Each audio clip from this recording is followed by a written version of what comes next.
إن الحمد لله نحمده ونستعينه ونستغفره ونعوذ بالله من شرور أنفسنا ومن سيئات أعمالنا من يهد الله فلا مضل له ومن يضلل فلا هادي له وأشهد أن لا إله إلا الله وحده لا شريك له وأشهد أن محمدا عبده ورسوله اللهم صل على محمد وعلى آل محمد كما صليت على إبراهيم وعلى آل إبراهيم إنك حميد مجيد اللهم بارك على محمد وعلى آل محمد كما باركت على إبراهيم وعلى آل إبراهيم إنك حميد مجيد وإن خير الكلام كلام الله وخير الهدي هدي محمد صلى الله عليه وسلم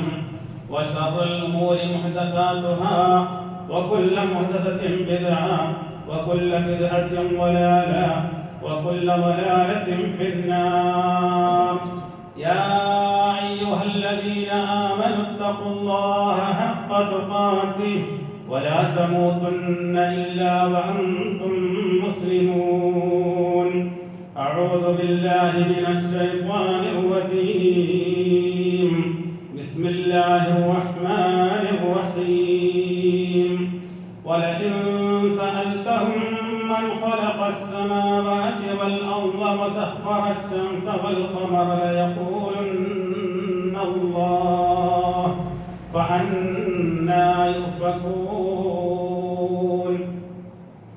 ഏറെ ബഹുമാനമുള്ള സത്യവിശ്വാസികളെ വിശ്വാസിനികളെ, ജീവിതത്തിന്റെ എല്ലാ മേഖലകളിലും അല്ലാഹു റബ്ബുൽ ഇസ്സത്ത് നമ്മുടെ ജീവിത വിജയത്തിന് വേണ്ടി അവതരിപ്പിച്ച ഇസ്ലാമിന്റെ വിധിവിലക്കുകൾ പാലിച്ച് മുത്തഖീങ്ങളായി സൂക്ഷ്മതയുള്ളവരായി ജീവിക്കണമേ എന്ന് എന്നോടും നിങ്ങളോടും ഉണർത്തുന്നു. തഖ്വ കൊണ്ട് വസിയത്ത് ചെയ്യുന്നു. റബ്ബ് സുബ്ഹാനഹു തആല നമ്മെ മുത്തഖീങ്ങൾ ഉൾപ്പെടുത്തി അനുഗ്രഹിക്കുമാറാവട്ടെ. സത്യവിശ്വാസികളെ, അല്ലാഹു അവന്റെ അനുഗ്രഹം നമ്മിലേക്ക് വർഷിച്ചുകൊണ്ടേയിരിക്കുകയാണ്. റമദാൻ ആരംഭിക്കുന്നതിന് മുമ്പ് നാമൊക്കെ പേടിയിലായിരുന്നു. ഈ അത്യുഷ്ണമുള്ള ഈ കാലത്ത്, വളരെ ചൂടുള്ള ഈ കാലത്ത് എങ്ങനെയാണ് നോമ്പ് നോക്കുക? ഒരു മാസം മുമ്പ് തന്നെ നമ്മുടെ ചർച്ച അതായിരുന്നു. അള്ളാഹു അവന്റെ തൗഫീഖ് കൊണ്ട് 13ാമത്തെ നോമ്പിലേക്ക് നമ്മെ എത്തിച്ചു. അള്ളാഹു സ്വീകരിക്കുമാറാവട്ടെ. അവന്റെ റഹ്മത്തായ മഴ നമുക്ക് ആശ്വാസമായി ഇറക്കി തരികയും ചെയ്തു. അള്ളാഹുവിന്റെ കാരുണ്യമാണ് അതൊക്കെ. നാം പേടിച്ചതുപോലെയല്ല. അള്ളാഹുവിന്റെ സഹായം നമുക്ക് സദാസമയം വർഷിച്ചുകൊണ്ടേയിരിക്കും. റമദാൻ എന്ന് പറയുമ്പോൾ അത് ഖുർആനിന്റെ മാസമാണ്, ഖുർആൻ അവതരിച്ച മാസമാണ്. അതുപോലെ റമദാനിന്റെ ഒരു ദിവസമാണ് ബദർ യുദ്ധം നടന്നത്. ഇസ്ലാമിന്റെ വെന്നിക്കൊടി പാറിച്ചുകൊണ്ട്, ഇസ്ലാമിന്റെ വിജയം പ്രഖ്യാപിച്ചുകൊണ്ട് ആദ്യമുണ്ടായ ഒരു യുദ്ധമായിരുന്നു ബദർ. ബദറെ പറ്റി കൂടുതൽ പറയേണ്ട ആവശ്യമില്ല, നമുക്കറിയാം. നാം വളരെയധികം കേട്ട് പഠിച്ചവരാണ്. പക്ഷേ ആ ബദർ യുദ്ധത്തിൽ നിന്ന് നമുക്ക് ഉൾക്കൊള്ളേണ്ടുന്ന ഒരു സന്ദേശമുണ്ട്. എന്തിനായിരുന്നു ബദർ? ഖുറൈശികളായ ആളുകൾ, അവർക്ക് അല്ലാഹുവിൽ വിശ്വാസമുണ്ടായിരുന്നു. അല്ലാഹു ഉണ്ട് എന്നവർക്കും അറിയാം. നബി സല്ലല്ലാഹു അലൈഹി വസല്ലമയും അല്ലാഹു ഉണ്ട് എന്ന് തന്നെയാണ് പറഞ്ഞത്. ഖുറൈശികൾ അല്ലാഹുവിനോട് പ്രാർത്ഥിച്ചിരുന്നു, നബിയും അല്ലാഹുവിനോട് പ്രാർത്ഥിച്ചിരുന്നു. പിന്നെ എന്താണ് വ്യത്യാസം? ഇനി ഖുറൈശികളായ ശത്രുക്കളായ ആളുകളോട് ചോദിക്കുകയാണ് ആരെങ്കിലും, വലഇൻ സഅൽതഹും, ഇനി അവരോട് ചോദിച്ചാൽ, മൻ ഖലഖസ് സമാവാതി വൽ അർള, ആകാശഭൂമികളെ ആരാണ് സൃഷ്ടിച്ചത് എന്ന് ചോദിച്ചാൽ, വസഖറ ശംസ വൽ ഖമർ, സൂര്യനെയും ചന്ദ്രനെയും അധീനമാക്കി തന്നത്, കീഴ്പ്പെടുത്തി തന്നത് ആരാണെന്ന് ചോദിച്ചാൽ, ലയഖൂലന്നല്ലാഹ്, അവർ പറയുക തന്നെ ചെയ്യും. പറയുമെന്നല്ല, തർക്കീതാണ്. ലയഖൂലന്ന, അവർ പറയുക തന്നെ ചെയ്യും, അല്ലാഹ്, അല്ലാഹുവാണ് എന്നവർ പറയും. ഖുറൈശികൾ ആളുകൾ പറയും. ഫഅന്നാ യുഫകൂൻ, പിന്നെ എങ്ങനെയാണ് നിങ്ങൾ തെറ്റിക്കപ്പെടുന്നത്? എടി നോക്കൂ, വലഇൻ സഅൽതഹും മൻ നസ്സല മിനസ് സമാഇ മാഅൻ ഫഅഹ്യാ ബിഹിൽ അർള മിൻ ബഅദി മൗതിഹാ ലയഖൂലുന്ന അല്ലാഹ് ഖുലിൽ ഹംദുലില്ലാഹ് ബൽ അക്തറുഹും ലാ യഖിലൂൻ എന്ന് അവരോട് ചോദിച്ചു എന്ന് വെക്കുക. വലഇൻ സഅൽതഹും അവരോട് ചോദിച്ചാൽ മൻ നസ്സല മിനസ് സമാഇ മാഅ ആകാശത്ത് നിന്ന് മഴ വർഷിപ്പിക്കുന്നത് ആരാണ് എന്ന് ചോദിച്ചാൽ മഴ വന്നില്ല മെലിഞ്ഞാന്നൊക്കെ. ആരാണ് മഴ വർഷിപ്പിക്കുന്നത് എന്ന് ചോദിച്ചാൽ ഫഅഹ്യാ ബിഹിൽ അർദ മിൻ ബഅദി മൗതിഹാ ഭൂമി നിർജീവമായതിനു ശേഷം അതിന് പുതുജീവൻ നൽകിയത് ആരാണ് എന്നവരോട് ചോദിച്ചാൽ അവര് പറയും ലയഖൂലന്ന അല്ലാഹ് അല്ലാഹു തന്നെയാണ് എന്ന് പറയും. അല്ലാഹു ആണ് എന്നല്ല, അല്ലാഹു തന്നെയാണ് എന്നവർ പറയും. ഖുൽ അൽഹംദുലില്ലാഹ് പറയൂ അൽഹംദുലില്ലാഹ് എന്ന് പറയും.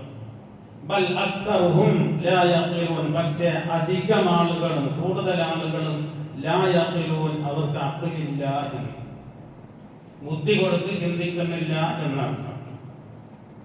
അപ്പൊ അല്ലാഹു ഉണ്ടോ ഇല്ലേ എന്നുള്ള വിഷയത്തിലല്ല ബദർ യുദ്ധം നടന്നത്. പിന്നെന്താണ്? അല്ലാഹു മാത്രമേ ഉള്ളൂ ആരാധനക്കർഹൻ, ലാ ഇലാഹ ഇല്ലല്ലാഹ് എന്നൊരു കൂട്ടർ പറയുമ്പോൾ അല്ല ഇലാഹ് വേറെയുമുണ്ട് എന്ന് ചില ആളുകൾ ഉറപ്പിച്ചു പറഞ്ഞു.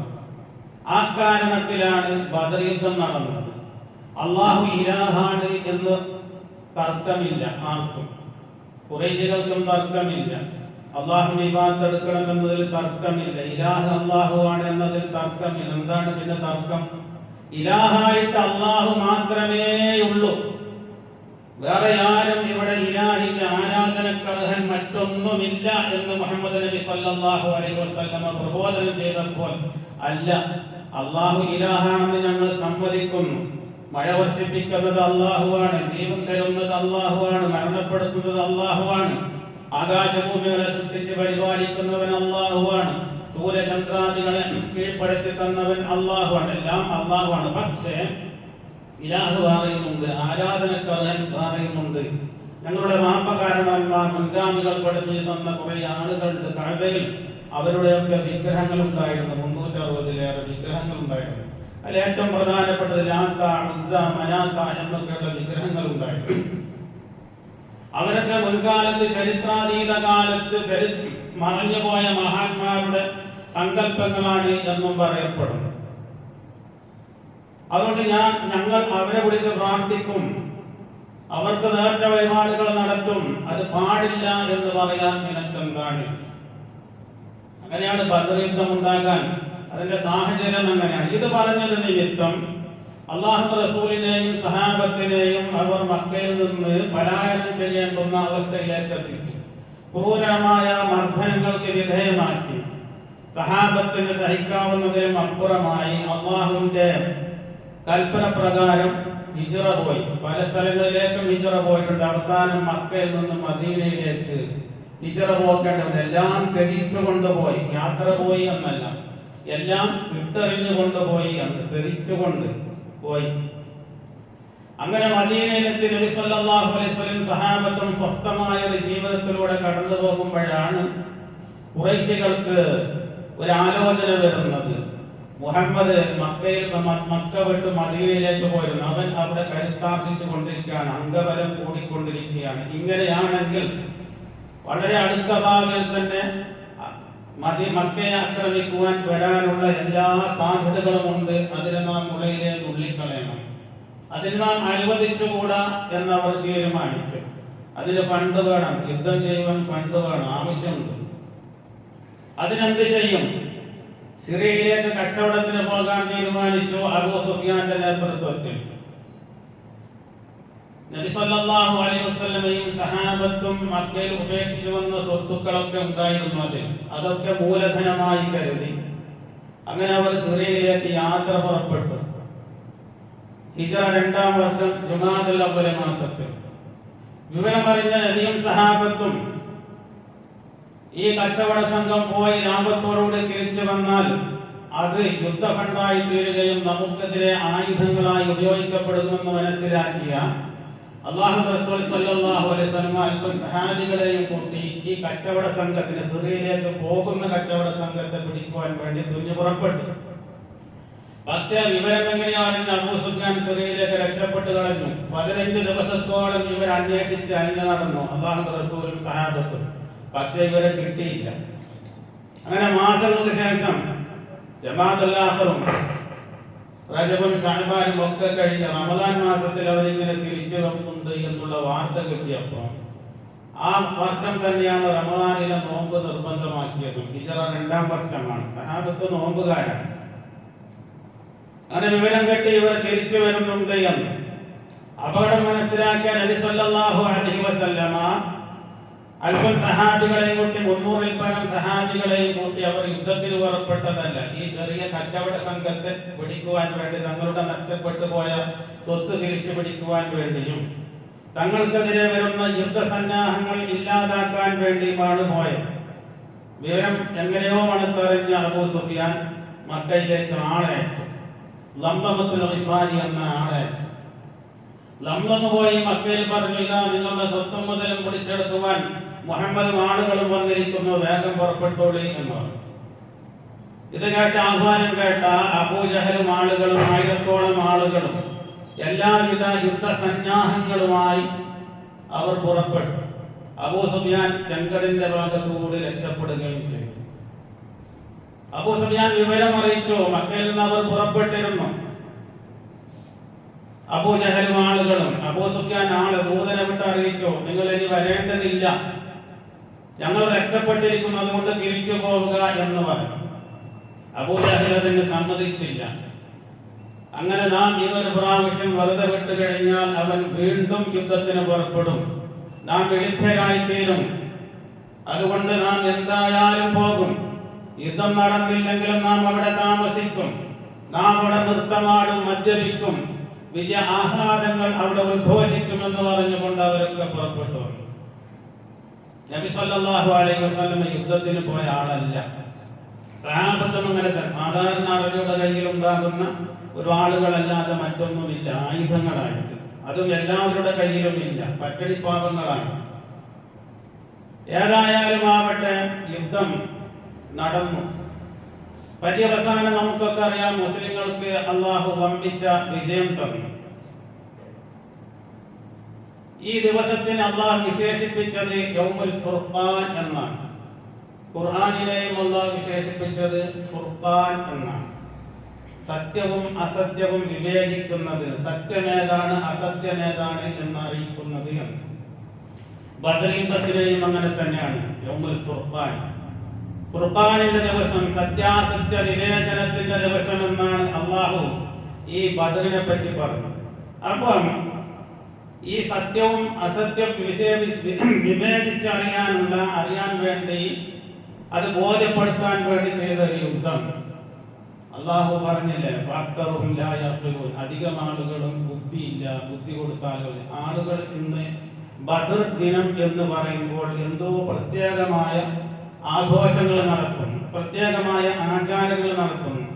എന്തിനു വേണ്ടിയാണോ ബദറിൽ സഹാബികൾ രക്തം ചിന്തിയത്, എന്തിനു വേണ്ടിയാണോ അവർ ബദറിൽ തങ്ങളുടെ ജീവൻ ബലിയർപ്പിച്ചത്, അതിന് ഘടകവിരുദ്ധമായിക്കൊണ്ട് ബദരീങ്ങളെ വിളിച്ച് തന്നെ പ്രാർത്ഥിക്കുന്ന ആളുകൾ.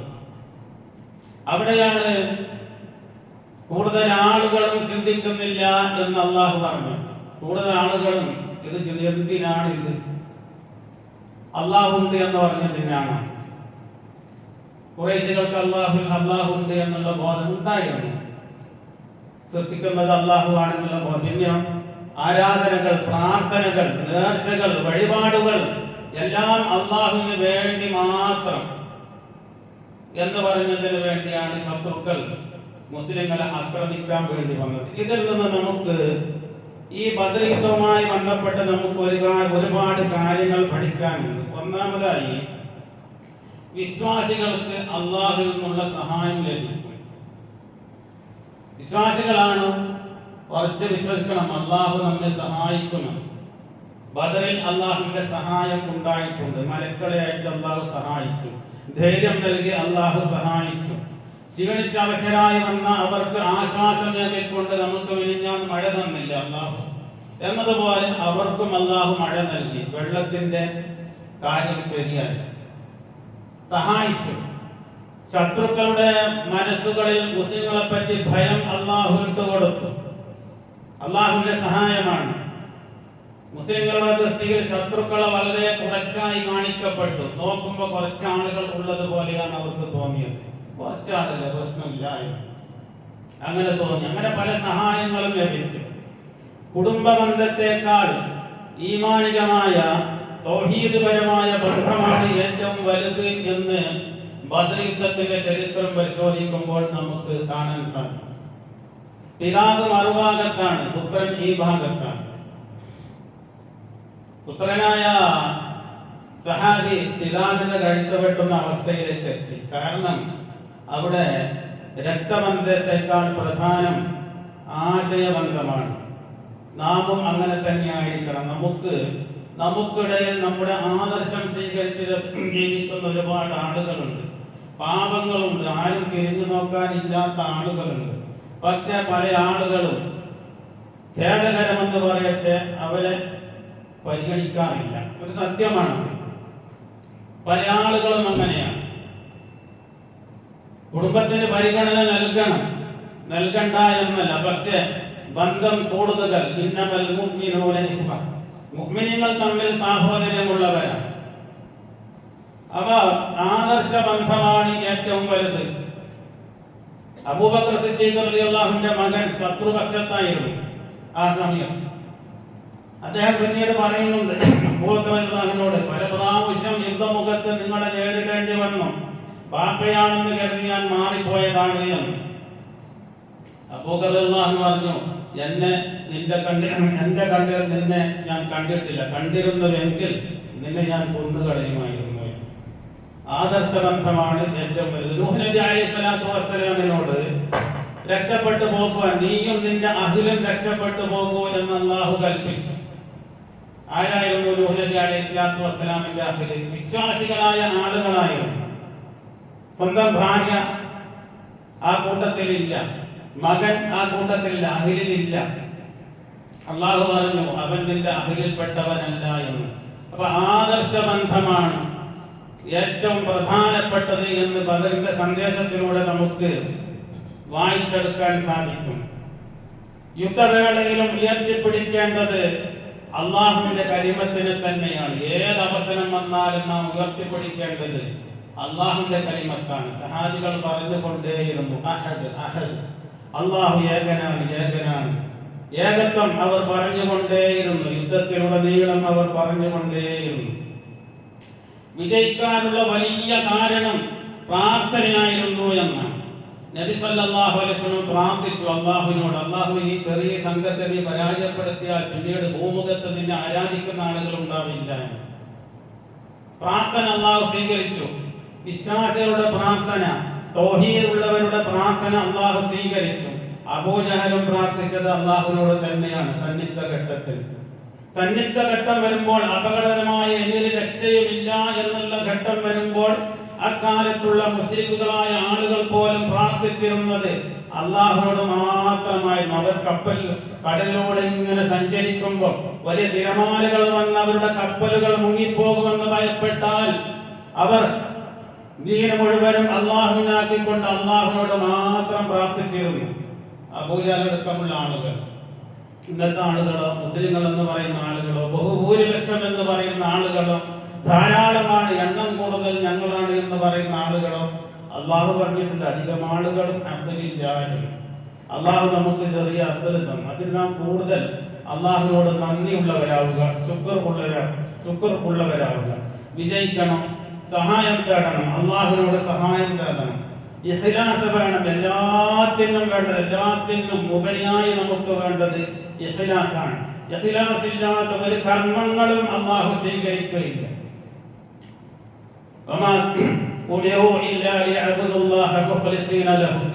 ഒരു സഹാബി വന്ന് അള്ളാഹു റസൂലിനോട് ചോദിക്കുന്നുണ്ട്, അള്ളാഹു റസൂൽ ഒരാൾ പക വീട്ടുവാൻ വേണ്ടി യുദ്ധം ചെയ്തു, പേരെടുക്കുവാൻ വേണ്ടി യുദ്ധം ചെയ്തു, യുദ്ധത്തിൽ നിന്ന് കിട്ടുന്ന മുതലുകൾ ആഗ്രഹിച്ചുകൊണ്ട് യുദ്ധം ചെയ്തു. ഏതിലാണ് കൂലി കിട്ടുക, ഏതാണ് നല്ല യുദ്ധം എന്ന് അള്ളാഹു റസൂൽ സ്വല്ലല്ലാഹു അലൈഹി വസല്ലം പറഞ്ഞു, അള്ളാഹുവിന്റെ കലിമത്ത് ഉന്നതിയിലെത്തുവാൻ വേണ്ടി ആരാണ് യുദ്ധം ചെയ്യുന്നത് അവനാണ് യോദ്ധാവ്, അവനാണ് അള്ളാഹു സ്വീകരിക്കുക. അപ്പൊ അവിടെ മറ്റൊന്നും പ്രശ്നമല്ല. ഇഖ്ലാസ് മാത്രമാണ് അവിടെ പ്രശ്നം. ഇഖ്ലാസ് ഇല്ലാതെ നമുക്ക് ഒന്നും നേടിയെടുക്കാൻ സാധിക്കില്ല. സഹാബത്ത് അങ്ങേയറ്റം ഇഖ്ലാസ് ഉള്ളവരായിരുന്നു. അവർ മനസ്സാ വാചാ കർമ്മണ അല്ലാഹുവിന്റെ റസൂലിന്റെ നിർദ്ദേശങ്ങൾ അവർ അപ്പടി അനുസരിച്ചു. യുദ്ധമുഖത്തേക്ക് പോകണമെന്ന് പറഞ്ഞു, അവർ അനുസരിച്ചു. കടലിൽ പോകാനാണ് അങ്ങ് ഞങ്ങളോട് കൽപ്പിക്കുന്നതെങ്കിൽ പ്രവാചകർ സ്വല്ലല്ലാഹു അലൈഹി വസല്ലമയോട് പറഞ്ഞു, ഞങ്ങൾ അതിന് തയ്യാറാണ്. മൂസാ നബിയുടെ കോപം മൂസയോട് പറഞ്ഞതുപോലെ നീയും നിന്റെ റബ്ബും പോയി യുദ്ധം ചെയ്യുമെന്ന് ഞങ്ങൾ പറയില്ല, ഞങ്ങൾ തയ്യാറാണ്. ആളിക്കത്തുന്ന അഗ്നിയിലേക്ക് എടുത്തു ചാടാനാണ് അങ്ങ് ഞങ്ങളോട് കൽപ്പിക്കുന്നതെങ്കിൽ ഞങ്ങൾ അതിന് തയ്യാറാണ്. സഹാബത്തിന്റെ ആ ദൃഢമായ ഇഖ്ലാസും വിശ്വാസവുമാണത്. ഒരു സഹാബി കാലൊക്കെ തിന്നുകൊണ്ടിരിക്കുകയായിരുന്നു. ചോദിച്ചു, ഞാൻ യുദ്ധത്തിൽ ഷഹീദായാൽ എന്ത് ലഭിക്കും? സ്വർഗം ലഭിക്കുമെന്ന്. ബഹിൻ ബഹിൻ എന്ന് പറഞ്ഞാൽ തിന്നുന്ന കാലൊക്കെ വലിച്ചെറിയാൽ യുദ്ധക്കളത്തിലേക്ക് പോയി ഷഹീദായി ചരിത്രം നാം പഠിച്ചതാണ്. ഇഖ്ലാസ് നമുക്കുണ്ടെങ്കിൽ തീർച്ചയായും വിജയം നമുക്ക് അനുഭവിക്കാൻ സാധിക്കും. പലപ്പോഴും നമുക്ക് ഈ വിജയം കിട്ടാതിരിക്കുന്നത് ആന്തരിക പോലത്തെ, പ്രത്യേകിച്ചും നമ്മുടെ നാട്ടിലൊക്കെ വിജയം ലഭിക്കാതിരിക്കുന്നത് ഇഖ്ലാസ് നഷ്ടപ്പെട്ടു പോയി, തൗഹീദ് നഷ്ടപ്പെട്ടു പോയി, അള്ളാഹു മാത്രമെന്നുള്ള അത് നഷ്ടപ്പെട്ടു പോയി. മറ്റ് പലരിലേക്കും നമ്മുടെ പ്രാർത്ഥനകൾ, നമ്മുടെ ആഗ്രഹങ്ങൾ സമർപ്പിക്കപ്പെട്ടു. നോക്കും, നാം ഇന്ന് വളരെ സുന്ദരമായി ജുമഅക്ക് വേണ്ടി ഒരുമിച്ച് കൂട്ടിയവരാണ് നമ്മുടെ നാടുകളിൽ.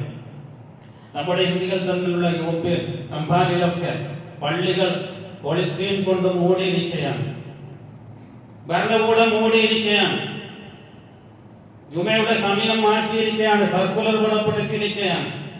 അതിന്റെ ഇടയിൽ ഒരാൾ ഇങ്ങനെ വാർത്ത വന്നപ്പോൾ അതിന്റെ ഇടയിൽ ഇങ്ങനെ കമന്റ് വായിച്ചു വെച്ചു. അപ്പൊ ഒരാൾ അങ്ങനെ ഇതൊക്കെയാണ് ബദരീങ്ങളെ വർക്കത്ത് കൊണ്ട് അള്ളാഹു കാത്തു രക്ഷിക്കട്ടെ. അപ്പോഴും അള്ളാഹുവിനെ അല്ല ഓർമ്മ. പിന്നെ എങ്ങനെയാണ് നമ്മുടെ പള്ളികൾ മൂടിയ പൊളിത്തീനുകൾ നീക്കപ്പെടുക? അള്ളാഹുവിലേക്ക് വരമേൽപ്പിക്കേണ്ട മനുഷ്യൻ, ഖുറൈശികളായ ആളുകൾ അങ്ങനത്തെ സന്നിഗ്ധ ഘട്ടം വന്നപ്പോൾ അവർ പ്രാർത്ഥിച്ചത് അള്ളാഹുവിനോട് മാത്രം പ്രാർത്ഥിച്ചപ്പോൾ ഇന്ന് പള്ളികൾക്ക് നേരെ അപകടം വരുമ്പോൾ പ്രാർത്ഥിക്കുന്നത് ബദരീങ്ങളാണ്. ബദരീങ്ങൾ എന്തിനു വേണ്ടി യുദ്ധം ചെയ്തോ അതിന് ഘടകവിരുദ്ധമായി കൊണ്ട് നാട് നീങ്ങിക്കൊണ്ടിരിക്കുമ്പോൾ ഈ നാട്ടിലുള്ള ചെറുപ്പക്കാർ, നമുക്ക് കുറച്ച് ആളുകൾക്ക് നമുക്ക് സന്തോഷിക്കാം. അള്ളാഹു നമുക്ക് ഈ തൗഹീദിന്റെ വെളിച്ചം തന്നു, ഈ ഇഖ്ലാസിന്റെ പ്രകാശം, ഈ ഖുർആനിന്റെ പ്രകാശം നമ്മുടെ മനസ്സിലേക്ക് അള്ളാഹു ഇട്ടു തന്നു. നാം കൂടുതൽ അഹങ്കാരികളാകാൻ, കൂടുതൽ അള്ളാഹുവിനെ ബിരിയാനിതരായി കൂടുതൽ ശുക്ർ ചെയ്ത് ജീവിക്കുവാൻ വേണ്ടി ശ്രമിക്കുക. ബദരീങ്ങളെ മാതൃകയാക്കി ബദരീങ്ങളുടെ പാത പിന്തുടർന്ന് ജീവിക്കുവാൻ വേണ്ടി ശ്രമിക്കുക. അള്ളാഹു നമുക്ക് അതിന് അനുഗ്രഹം നൽകുമാറാവട്ടെ.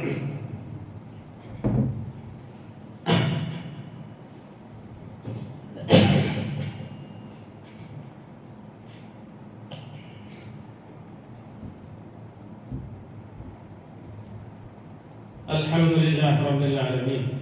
اللهم صل على محمد وعلى آل محمد كما صليت على إبراهيم وعلى آل إبراهيم إنك حميد مجيد. اللهم بارك على محمد وعلى آل محمد كما باركت على إبراهيم وعلى آل إبراهيم إنك حميد مجيد.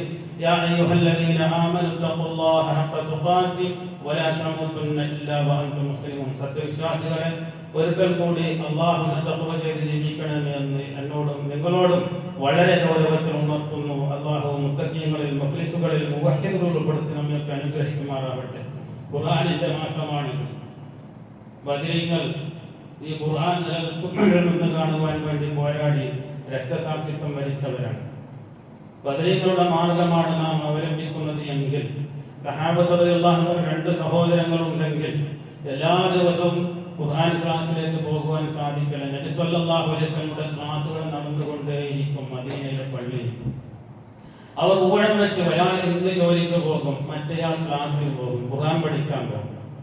എന്നിട്ട് ഇന്ന് പഠിച്ച കാര്യങ്ങൾ പോയി വൈകുന്നേരം ക്ഷീണിതനായി വരുന്ന സഹോദരനോട് പറയും, ഇന്ന കാര്യങ്ങളൊക്കെയാണ് പഠിപ്പിച്ചത്.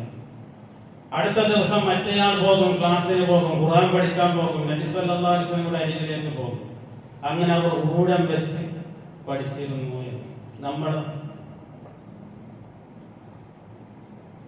നമുക്ക് ഇഷ്ടംപോലെ സൗകര്യങ്ങളുണ്ട്, പുസ്തകങ്ങൾ ഏത് ഭാഷയിലും ലഭ്യമാണ്. ലേൺ ദ ഖുർആൻ, അത് സുലഭമാണ്. പഠിക്കുവാനുള്ള ഏത് ചെറിയ കന്നഡ കൂട്ടി വായിക്കാൻ അറിയുന്ന ആർക്കും അത് വായിച്ച് കാര്യം ഗ്രഹിക്കാവുന്നതാണ്. പക്ഷേ കൊണ്ടുവച്ച പുസ്തകങ്ങൾ പകുതിയും ബാക്കിയാണ്. എന്നിട്ട് നാം ബദരീങ്ങളുടെ കഥ പറയുന്നു, ഉഹുദീങ്ങളുടെ കഥ പറയുന്നു, ഖുർആനിന്റെ മാസമാണെന്ന് പറയുന്നു. ഒരു ദിവസം ഒരു ആയത്തിന്റെ എങ്കിലും അർത്ഥം പഠിക്കുവാൻ പലരും തുനിയുന്നില്ല എന്നുള്ളത് നമ്മുടെ പ്രാർത്ഥന അള്ളാഹു സ്വീകരിക്കുമോ എന്ന് അമാന്തിക്കേണ്ടിയിരിക്കുന്നു. അള്ളാഹു നമ്മെ കാത്തുരക്ഷിക്കുമാറാവട്ടെ. എന്താണ് അള്ളാഹു ചോദിക്കുന്നുണ്ട്? അഫലാ യതദബ്ബറൂനൽ ഖുർആൻ അം അലാ ഖുലൂബിൻ അഖ്ഫാലുഹാ. എന്താണ് ഖുർആനെ പറ്റി അവർ ഉറ്റാലോചിക്കാത്തത്? ഖുർആനെ പറ്റി എന്താണ് അവർ ചിന്തിക്കാത്തത്? തറാവീഹിന് ഇമാമത്ത് നിൽക്കുവാൻ നമുക്ക് ഹാഫിളീങ്ങൾ വേണം. അയാൾ കുറേ ഓതണം, നമ്മുടെ ശർത്താണ്. എന്താണ് അയാൾ ഓതിയത് എന്ന് എന്തുകൊണ്ട് നിങ്ങൾ ചിന്തിക്കുന്നില്ല? അല്ലാഹ് ചോദിക്കാണ്, അഫലാ യതദബ്ബറൂനൽ ഖുർആൻ, ഖുർആൻ കൊണ്ട് എന്താണ് നിങ്ങൾ ഉറ്റാലോചിക്കാത്തത്? അം അലാ ഖുലൂബിൻ അഖ്ഫാലുഹാ, അല്ല അവരുടെ ഹൃദയങ്ങൾക്ക്, അവരുടെ മനസ്സുകൾക്ക് താഴിട്ടിരിക്കുകയാണോ, പൂട്ടിയിട്ടിരിക്കുകയാണോ, ലോക്കാക്കിയിരിക്കുകയാണോ എന്ന് അള്ളാഹു ചോദിക്കാം. പരിസരം കാണുമ്പോൾ നമുക്ക് പലപ്പോഴും അങ്ങനെ തോന്നാറുണ്ട്. നമ്മുടെ മനസ്സുകൾക്ക് നാം താക്കോൽ കൂട്ടിയിരിക്കുന്നു, താക്കോൽ കാണുന്നില്ല, എവിടെയോ കളഞ്ഞു പോയിരിക്കുന്നു, മനസ്സുകൾക്ക് പൂട്ടിട്ടിരിക്കുന്നു, താക്കോല് കാണാനില്ല. എങ്കിൽ അത് അന്വേഷിച്ച് കണ്ടുമുട്ടി നമ്മുടെ ഹൃദയത്തിന്റെ ആ പൂട്ട് തുറക്കാനുള്ള താക്കോലുകൾ അന്വേഷിച്ച് നാം കണ്ടുപിടിക്കണം. ഖുർആനിലേക്ക് നാം തിരിച്ചു വരണം. ഒരു ദിവസം ഒരായത്തെങ്കിലും പഠിക്കുവാൻ വേണ്ടി നാം ശ്രമിക്കണം. അതിന്റെ ആശയമെങ്കിലും മനസ്സിലാക്കുക. ഒന്നുമില്ലെങ്കിൽ അത് കേൾക്കുവാനുള്ള സന്മനസ്സെങ്കിലും നമ്മിൽ ഉണ്ടാകണം. ഇല്ലെങ്കിൽ എന്ത് വ്യത്യാസമാണ് നാമും മറ്റുള്ളവരുമായി? ഖുർആനിന്റെ ആളുകളാണ് നാം. എപ്പോഴും എല്ലാ ദിവസവും പറയാറില്ല, ഖുർആനിലേക്ക് തിരിച്ചു പോവുക, സുന്നത്തിലേക്ക് തിരിച്ചു പോവുക. എവിടെ ഖുർആൻ? ഖുർആനിന്റെ ഏടുകൾ മാത്രം ബാക്കി, അതിന്റെ റസ്മുകൾ മാത്രം ബാക്കി, അതിന്റെ പാരായണം മാത്രം ബാക്കി. ഖുർആൻ പഠിക്കുവാൻ ആളുകൾക്ക് താല്പര്യമില്ലാതായിക്കൊണ്ടിരിക്കുന്നു. നാം ചിന്തിക്കണം, നാം ഏതവസ്ഥയിലേക്കാണ്, നാം ഏതിൽ നിന്നാണോ നാം വന്നത്, തിരിച്ചു പോക്കും ഉണ്ടാകുമോ എന്ന് നാം ചിന്തിക്കണം. ഖുർആൻ നമ്മുടെ മനസ്സിലേക്ക് കയറിയില്ലെങ്കിൽ അത് വലിയ അപകടമായിരിക്കുമെന്ന് ചിന്തിക്കണം. അള്ളാഹു ഖുർആനിന്റെ ആളുകളായി നമ്മൾക്ക് മാറ്റില്ല. അതുപോലെ റമദാൻ മാസം വന്നു, സഹാബത്ത് അവരുടെ രക്തം നൽകി, സഹാബത്ത് അവരുടെ ജീവൻ നൽകി, ജീവൻ ബലിയർപ്പിച്ചു. നാമും ദാനം നൽകണം, ധാരാളമായി ദാനം നൽകണം. പല ആളുകളും പല പ്രശ്നം പറഞ്ഞ് നമ്മുടെ പള്ളികളിലേക്ക് വരും, നമ്മുടെ വീടുകളിലേക്ക് വരും, മദ്രസകൾക്ക് വേണ്ടി വരും, പള്ളികൾക്ക് വേണ്ടി വരും. നാം കുറഞ്ഞ ആളുകളാണ്, നമുക്ക് ഭണ്ഡാരപ്പെട്ടികളില്ല, കറാമത്ത് പറഞ്ഞ് വിരിക്കുവാനുള്ള അവസരങ്ങളില്ല, കള്ളക്കഥകൾ പറഞ്ഞ് ഭണ്ഡാരത്തിലേക്ക് ആളെ കൂട്ടുവാൻ നമുക്ക് സാധിക്കില്ല. നാം ഖുർആനിന്റെ ആളുകളാണ്. അതുകൊണ്ട് നമുക്കൊരു പള്ളി വേണമെങ്കിൽ, മദ്രസ വേണമെങ്കിൽ നമ്മൾ പറയും നമ്മൾക്കൊരു പള്ളി വേണം, അള്ളാഹു നിങ്ങൾക്ക് അനുഗ്രഹിച്ചതിൽ നിന്ന് നിങ്ങൾ തരണം, ഞങ്ങൾക്കൊരു മദ്രസ വേണം, ഇങ്ങനെയുള്ള പിരിവുകൾ കൊണ്ടാണ് നടക്കുക, നിങ്ങൾ തരണമെന്ന് പറഞ്ഞാൽ കൊടുക്കണം. അല്ലാഹു റസൂൽ സല്ലല്ലാഹു അലൈഹി വസല്ലം കാറ്റടിച്ച് വീശുന്നത് പോലെ, എങ്ങനത്തെ റസൂല്? കിടന്നിട്ട് എഴുന്നേൽക്കുമ്പോൾ പായയുടെ വരകൾ പുറത്ത് കാണാമായിരുന്നു. അങ്ങനത്തെ റസൂല് കിട്ടിയത് ദാനം ചെയ്യുമായിരുന്നു. മതലുല്ലദീന യുൻഫിഖൂന അംവാലഹും ഫീ സബീലില്ലാഹി കമഥലി ഹബ്ബത്തിൻ അംബതത സബ്അ സനാബില ഫീ കുല്ലി സുംബലത്തിൻ മിഅതു ഹബ്ബ വല്ലാഹു യുളാഇഫു ലിമൻ യശാഅ വല്ലാഹു വാസിഉൻ അലീം.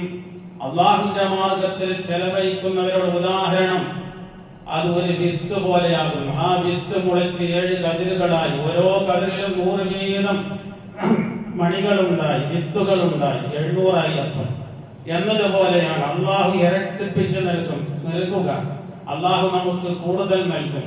അത് ജാരിയായ സദഖയാണെങ്കിൽ, നമ്മുടെ മരണശേഷം നമുക്ക് കിട്ടുന്ന മദ്രസകൾക്കും പള്ളിക്കൊക്കെ വേണ്ടിയുള്ളതാണെങ്കിൽ നമുക്കത് നമ്മുടെ മരണശേഷം നാം അറിയാതെ നമ്മുടെ ഖബറിലേക്ക് അതിന്റെ പ്രകാശം, അതിന്റെ പ്രതിഫലം വന്നുകൊണ്ടേയിരിക്കും. അങ്ങനെയുള്ളതിന് നാം പ്രാധാന്യം നൽകുക. അള്ളാഹു നമ്മെ അനുഗ്രഹിക്കട്ടെ. വല്ലാഹു യുളാഇഫു ലിമൻ യശാ, അള്ളാഹു അവൻ ഉദ്ദേശിക്കുന്നവർക്ക് വർദ്ധിപ്പിച്ചു കൊടുക്കും.